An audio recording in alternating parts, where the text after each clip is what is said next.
Hitchcock is back. I'm Hyla in Hollywood for the Daily Buzz on CELEBUZZ.com.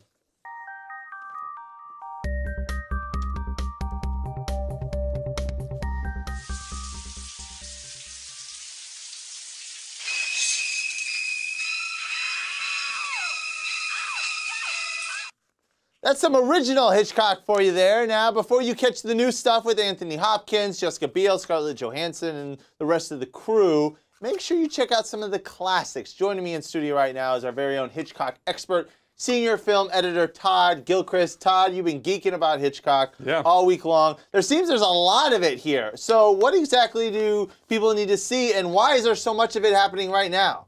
Well, I think a lot of it is kind of coincidence. I mean, when you get sort of dueling projects like this, like in the same way, this is the Dante's Peak and Volcano of Hitchcock movies. There was The Girl on HBO, and then, of course, the Hitchcock feature film. Right. But at the same time, there's Universal just put out a gigantic Blu-ray box set, 15 movies of actual Hitchcock's work, a collection, a huge omnibus of his films. Okay, what do we have to see first? Because, listen, I know this is your job. You get paid to see movies. Tough gig over here, this guy.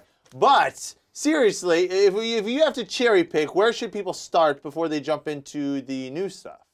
Well, there's a lot of great different films. I mean, Psycho, for example, which is depicted in, the making of which is depicted in Hitchcock, was really kind of a departure for him because it was such a very broad sort of horror movie, but at the same time, he's done these great sort of political thrillers with North by Northwest. He's made films like Notorious. I mean, he's done so many different kinds of movies, but I mean, the classics which are still sort of celebrated and venerated today are the ones that is a good place to start because they will build an appetite in you that makes you want to go see maybe some of the more obscure ones. Right. Well, speaking of the new stuff, we actually have a clip. Let's roll that right now.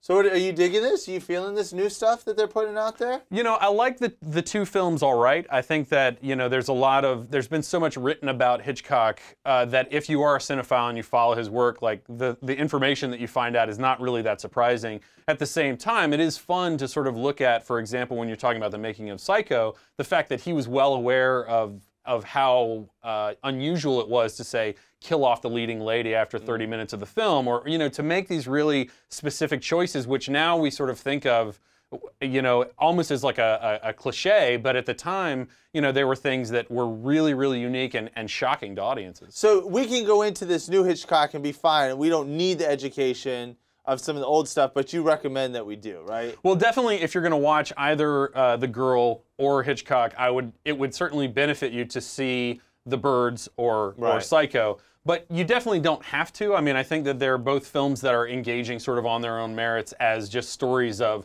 you know, creative conflicts and relationships, you know, like any other film. But again, I think they would be greatly enhanced if you were able to sort of think about the way in which he shot a scene in Psycho, because they're actually not allowed to use any of the footage from the film from Psycho in Hitchcock. Interesting. Yeah. And two, you know, his influence on the business. Before we were afraid to get into the water because of Jaws, people were afraid of birds just because of that film. Okay, you can geek out more with Todd Gilchrist on the website CELEBUZZ.com. Thanks, man. Appreciate it, bro.